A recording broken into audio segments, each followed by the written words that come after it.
But again, when we come back, our pregame guest today is former Pittsburgh Panther Nick Yarnall. And he joins us on the other side of this timeout, right here on ESPN 100.9 FM. We're joined now on the Loons on Deck Circle, built by KJP Sales by first baseman Nick Yarnall. And Nick, happy to have you with us. And we're here at Fifth Third Field in Dayton. And when you were here with the Loons back in April, you actually hurt your shoulder diving on a ball at the third baseline, and you were on the disabled list for a while, back to extended with the Ogden Raptors and rookie ball, and now you're back here and playing really well. So on this field, have you thought about what it means to you to be back here? It's just a blessing to be back here. You never know when you're going to get the opportunity to come back to low A or wherever you are. So, like I said earlier, it's just a blessing to be back here. Have you reflected much on the season so far? I know that there's still a month left, but you've had a journey with the affiliates that you've played for, and especially maybe the rocky start that your season got off to. So have you done any reflecting on what it's like to be back here? Not much. Just looking forward to each day coming up. Like I said, you never know if you're going to get sent down or sent back up. So I just play as hard as I can every single day.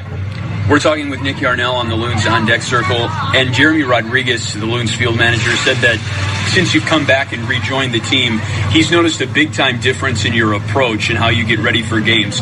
What do you think has changed?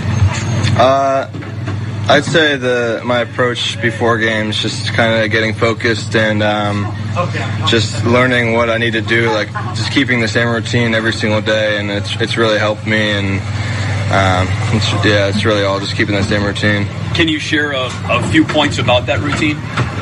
Just the same cage work every day.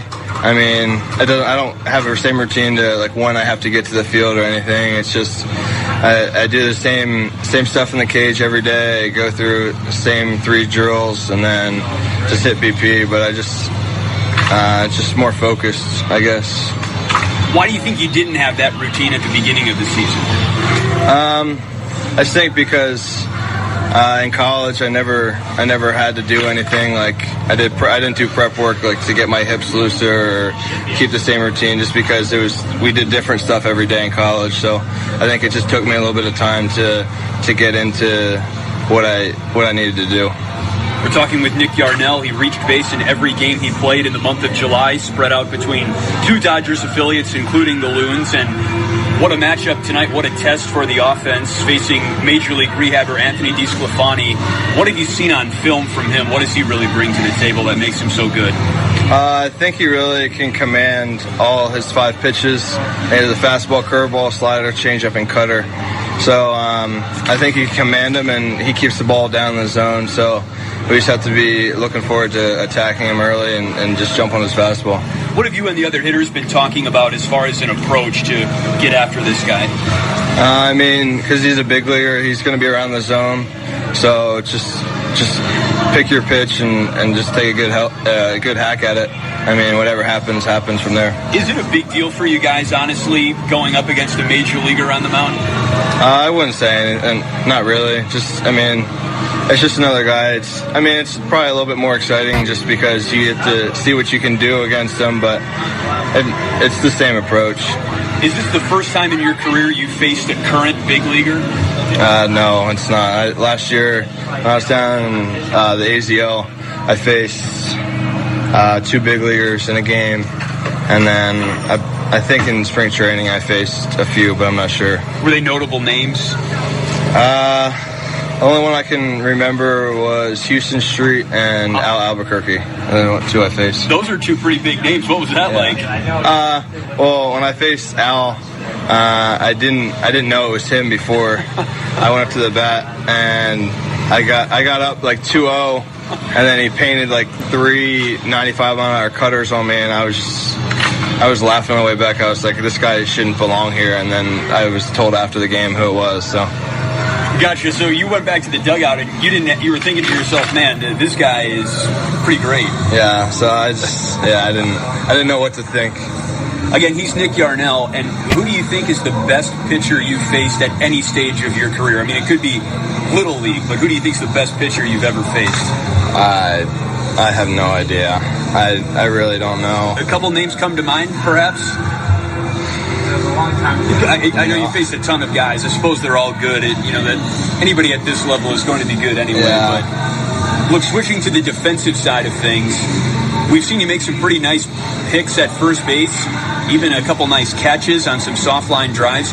What do you think is the biggest key to playing good defense at first? I think the biggest key is just knowing that you have time and to not really rush or anything. And then also the ground balls beforehand, don't take them for granted. Like, just get your work in and get after it. It looks like you've been playing first base for a while. You seem very comfortable at the position. Have you always been a first baseman? I played first base when I was little, and then when I got up to high school, they wanted me to play varsity as a freshman, so the only spot was left field. So I had to learn how to play outfield, and then in college, I DH'd mostly in college, but I'd play maybe one game a week at first base. But other than that, I played more so outfield. You told me before the interview started that you've got 3 older brothers. Were any of them particularly instrumental in teaching you the game of baseball or getting you into the sport?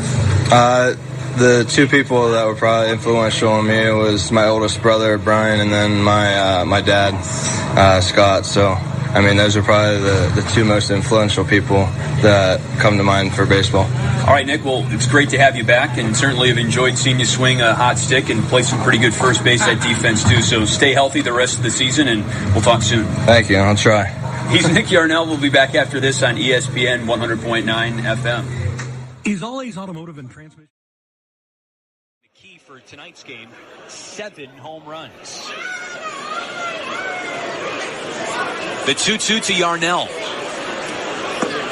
That's down low ball 3. Yarnall, the youngest of 5 siblings.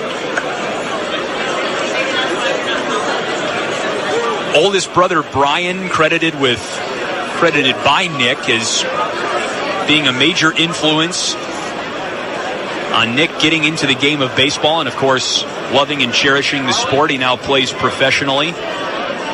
3-2. A bouncing ball picked on a hop by Bruce.